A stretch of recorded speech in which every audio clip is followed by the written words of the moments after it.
दिनांक 28 ऑगस्ट 2012 परभणी. ज्ञानेश्वरीच्या 12व्या अध्यायामध्ये भक्ती विषय हा स्वतंत्र रीतीने घेण्यात येत आहे. मागे 98 तास झालं आपण निरूपण करत आहोत. आता त्या पुढे आपण जाऊया. आपण पाहिलं की भगवान नारदांनी सर्व कर्म आणि सर्व व्यवहार कृष्णार्पण करा असं म्हटलं. परवानगी मागा, अर्पण करा. आणि थोडेही विस्मरण भगवंताचं झालं तर परम व्याकुळता निर्माण झाली पाहिजे. काल इथे आपण थांबलो. युगायितं निमिषेण चक्षुषा प्रावशायितं शून्यायितं जगत्सर्वं गोविंदं विरहेण मे. गोविंदाच्या विरहेण मे, गोविंदाच्या विरामध्ये जगत शून्यवत वाटलं पाहिजे. आणि एक निमिषभर पापणी लवत, त्याला निमिष म्हणतात. एक निमिषभर जरी प्रभूचं विस्मरण झालं तर एक युगा करता वाटलं पाहिजे की मी काय केलंय. बस एका श्लोकामध्ये भक्तीचं निरूपण आहे.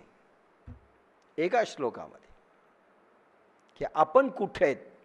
भक्ती भक्ती म्हणतो, आपण कुठे आहेत. आता थोडं फास्ट घेणार आहे मी, कारण आज आपण हा भाग संपून गोपीगीत याच्याकडे वळणार आहोत.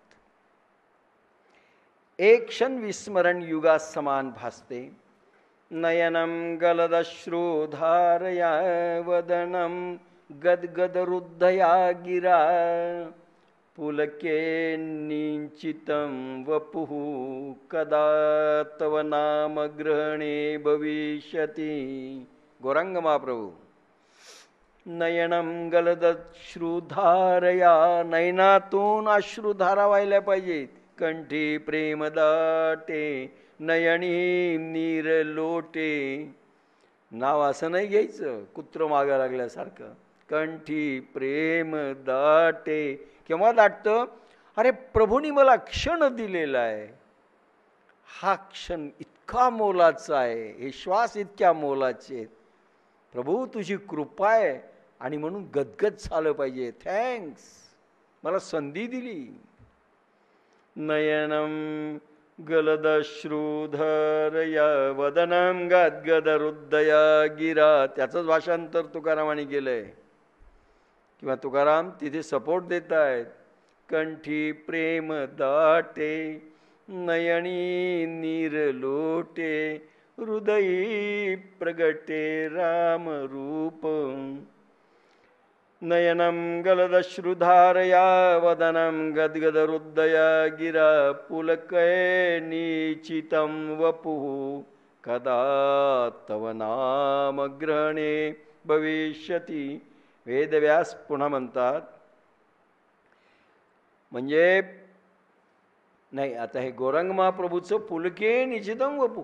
अरे एकदा का तुम्ही डोळे झाकले नेहमी करता तर केव्हा नाम घेणार आहेत भविष्यात. लक्षात घ्या. म्हणून गदगद कंठाने जलधारांचा अभिषेक, नयनाच्या जलधारेचा अभिषेक. खरं गंगेचं पाणी नाही बरं, त्यावर भगवंताचा अभिषेक झाला पाहिजे. नयनाच्या जलधारे इतकं पवित्र नाहीये दुसरं. आणि कंठ गदगद झाला पाहिजे. वेदव्यास म्हणतात विपत्ती काय आहे, दुःख काय आहे, भगवंताला विसरले की हे होते. भगवान वेदव्यास म्हणतात विपद विस्मरणं विष्णू सपन्नारायण स्मृती. संकट केव्हा येतात? तुम्ही प्रभूला विसरले की संकट येतात. लक्षात घ्या. एक क्षणाकरता विसर झाला. तुम्ही म्हणले 5 मिनिटाकरता मी विसरलो. 5 मिनिटाच्या मध्ये जो वेळ आहे तितक्यावर एक संकट येऊन बसतं. ते म्हणले 6व्या मिनिटात मला आठवण झाली, तरी 5 मिनिटं भोग ना. पण लवकर जात नाही एकदा संकट आलेलं. वेदव्यास म्हणतात विपत्ती काय आहे, दुःख काय आहे, भगवंताला विसरले की होते.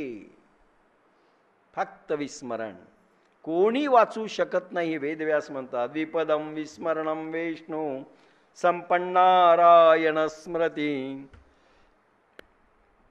कोणी वाचू शकत नाही. काम क्रोध लोभ वगैरे यायचे मायेचे सैन्य ते हल्लाबोल करतात. एक सांगतो, आपला एक परिवार आहे अध्यात्माचा, आदर्श अध्यात्माचं परिवार जर व्हायचं असेल, खरं रामराज्य घरात यायचं असेल, धैर्य पिता, क्षमा माता. लक्षात पहा, आपला पिता काय असला पाहिजे, धैर्य. आता त्याचं विश्लेषण आत्ता नाही करणार, डिटेल कधीतरी करू. क्षमा माता, पत्नी शांती असली पाहिजे. पत्नी शांती, पुत्र जो आहे सत्य, सत्यपुत्र, दयापुत्री, दयापुत्री असली पाहिजे. आणि भाऊ जो आहे हा मन काय म्हणतात, मनावर ताबा असणारा, काय मनसंयम, मनसंयमी, मनसंयमी हा भाऊ, हा परिवार. आपण काय, बाप क्रोध, आई लोभी, पुत्र सगळे असेच काम क्रोध लोभ मद मोह मत्सर, हे सगळं आपला परिवार घेऊन बसतो. आपण स्वतःही क्रोधी. किती क्रोध येतो माणसाला माहिती आहे. एकाला क्रोध आला, सारखा क्रोध करायचा. एकाने काय केलं, फोटोग्राफर आले सगळे. एक फोटोवाला म्हणला फोटो काढायचा. याला वाटलं हा क्रोधाचं अगदी सटपटला आहे. डोळे असे वटारलेले झालेले, नाक असे फडफड करायलेत आणि बस थरथर कापायला आहे, डोळ्यामध्ये रक्त उतरलंय सगळं असं. तर फोटोवाला आला, मला फोटो काढायचा. फोटो काढायला लागला. ते म्हणले का काढतोस फोटो. माझा जो लहान भाऊ आहे ना तो भीत नाही. हा फोटो दाखवल्यावर ते म्हणले, त्याला काय म्हणतात ते, एक भूताटकीस टाईप एखादा माणूस दिसतो ना, खोपनाक. खोपनाक चेहरा काय असतो त्याला दाखवायचा आहे म्हणले, म्हणजे तो भील.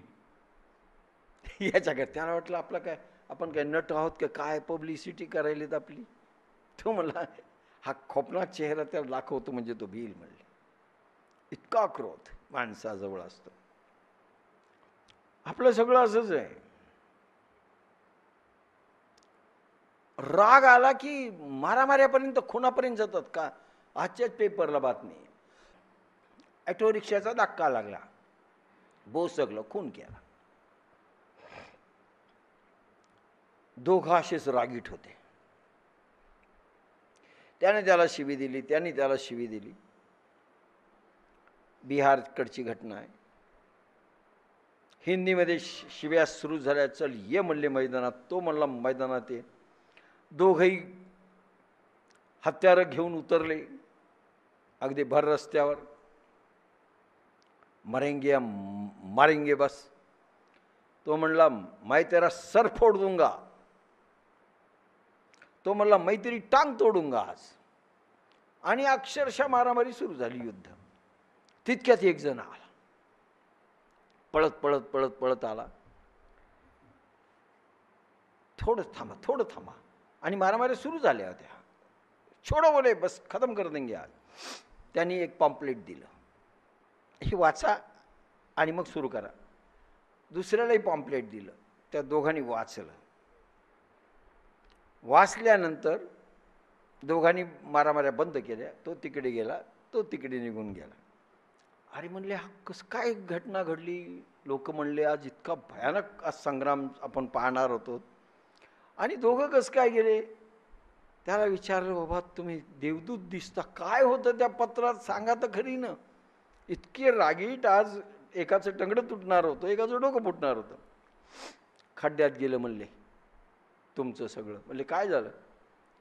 मी त्याच्यात हे लिहिलेलं आहे म्हणले, देखिए जी मेरी डिस्पेंसरी दवाखाना बाजू में ही है, सेवा की संधि दीजिएगा. टांग टूटी, हड्डी टूटी तो भी मैं जोड़ दूंगा, और चमड़ी फटी तो भी मैं सी दूंगा, और सेवा की संधि दीजिए. ती वाचले की निघून गेली. माणसाला परिणामाची एकदा का जाणीव झाली, निघून जातात. मग लोक म्हणतात तुम तो देवदूत. कसे देवदूत? माझ्या क्लायंट पळून गेले म्हणले 2. चांगलं ग्राहक आलं होतं.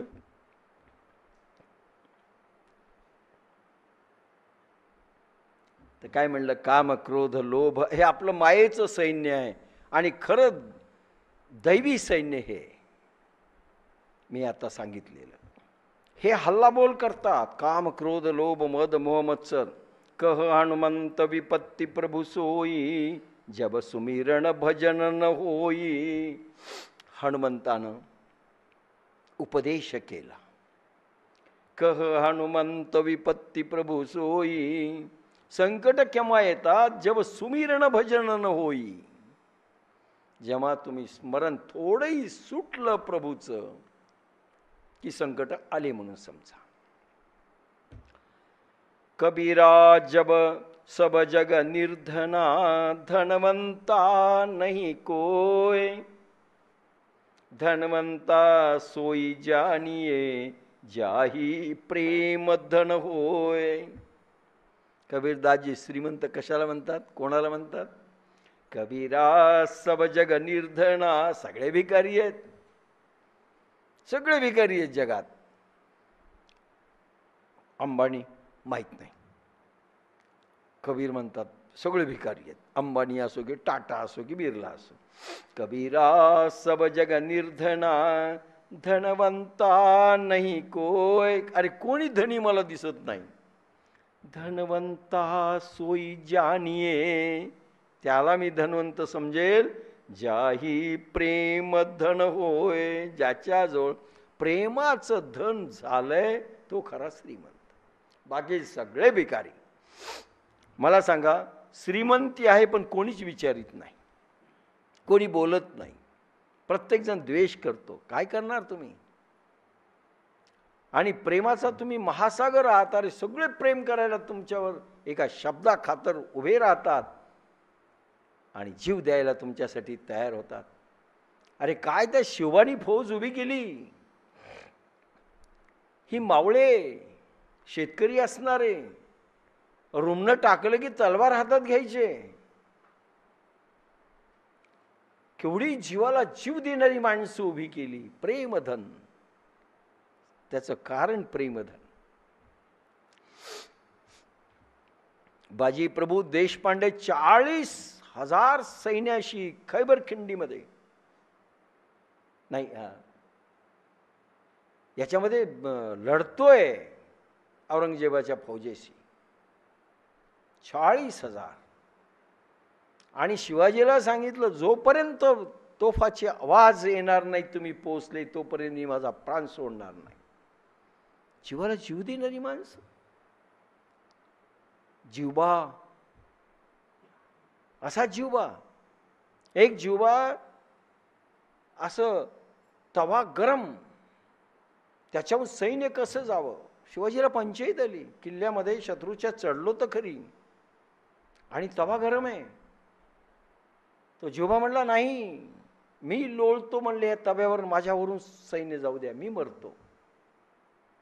मरण माणसं ज्यावेळेस तयार होतात स्वराज्याचा झेंडा तिथे लागतो.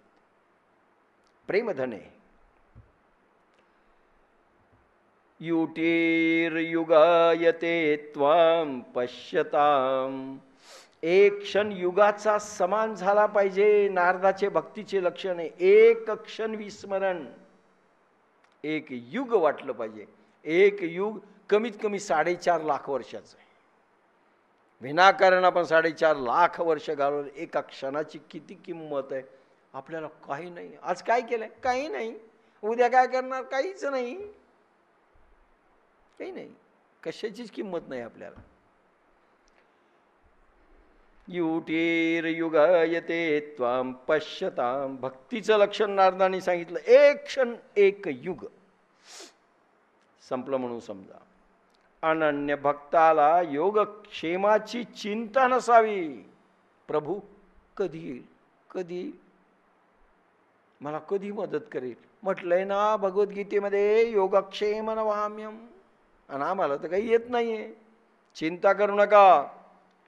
एरवी तरी माझिया भक्ता नाही संसाराची चिंता. काय राजयाची कांता भीक मागे. नाही भीक मागू देणार, पण भक्त असला पाहिजे. चिंता करू नका. तुमची चिंता मी पाहिल. अनन्य भक्ताला योगक्षेमाची चिंता नसावी. कारण परमात्मा वहन करणार आहे. ती चिंता परमात्मा वाहतो. बरं तुम्ही फक्त त्याची चिंता करा. तो बाकी तुमची चिंता करेल. एक क्षण जर विसरला तर तुम्हाला सोडून देतो. तो लहान पोरासारखं आहे पा परमेश्वराचं. एक क्षण माता जर थोडीशी टचमध्ये नसेल तर ते जसं रडतं भगवंताचं तसं आहे.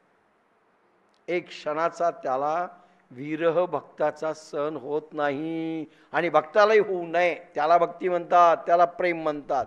इथून गोपिका सुरू होती. लक्षात घ्या. आता आपण कळसाकडे चाललेलो आहोत. गोपिका काय आहेत इथून पहा. एक क्षण विस्मरण. अनन्य भक्ताला योगक्षेमाची चिंता नसावी. कारण परमात्मा वहन करणार आहे. कारण तो रक्षक आहे. जरी भक्ताने लोक व वेदाचा त्याग केला तरी, लोकांचा त्याग केला आणि वेदांच्या कर्मकांडांचा जरी तुम्ही त्याग केला तरी भगवान पाहून घेईल. तुम्ही चिंता करू नका. सभक्तान किमुपेक्षते. म्हणून नारदांनी सूत्र बनवले 61.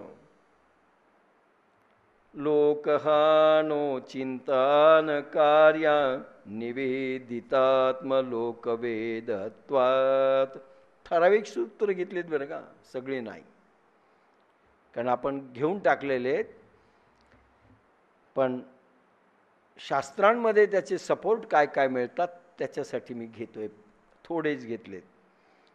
लोक आणि वेदाचा त्याग केला त्यामुळे जी हानी होईल, लोक संग्रह तसं म्हटलं तर खरंच नको आहे. लोकांचं फार सानिध्य नाही चालत. साधनच होऊ देणार नाही ते. आणि त्यांचा त्याग केला आणि वेदाचा जरी त्याग केला त्यापासून जी हानी येईल व कर्म सोडल्यामुळे जे देव भ्रम करतील, भगवान म्हणतात त्याचे उत्तर मी देईल. ते देव जर रुसले ना, हानी तुमची जी काही होईल त्याचं उत्तर मी त्यांना देतो. तुम्ही साधना करा. हे सुटले ते सुटले, ह्या लोकांनी आम्हाला सोडलं, त्या लोकांनी सोडलं, आमचं असं हनन झालं, मी पाहून घेतो त्यांना. इंद्र चंद्र वरुण सगळे गणपती सगळे रुसले तरी मी सगळ्याला पाहून घेतो. तुम्ही मला पहा. आपलं प्रभू तू पहा की नका पाहू, तू वस्तू दे. तू वस्तूकडे पहा. आपल्याला नकोयचे प्रभू. त्याचे उत्तर मी देईन व योगक्षेम मी वहन करील. त्यामुळे लोक त्यागाची चिंता करू नका. घरच्यांनी सोडलं चिंता करू नका, नातेवाईकांनी सोडलं चिंता करू नका, मी पाहून घेईल. अरे आता खरे जर तुम्ही भक्त झालात, योगधामचे साधकच तुम्हाला विसरणार नाहीत आणि सोडणार नाहीत. बाप्पासाहेबाला कोणी सांभाळलं? 1963 पासून आम्ही पाहतोय. फक्त मोठ्या मुलीकडे होते ते, आम्ही कॉलेज लाईफ पर्यंत होतो तेव्हा आळंदीला आले, सगळं साधकांनी सांभाळलं. साधकांनी सांभाळलं.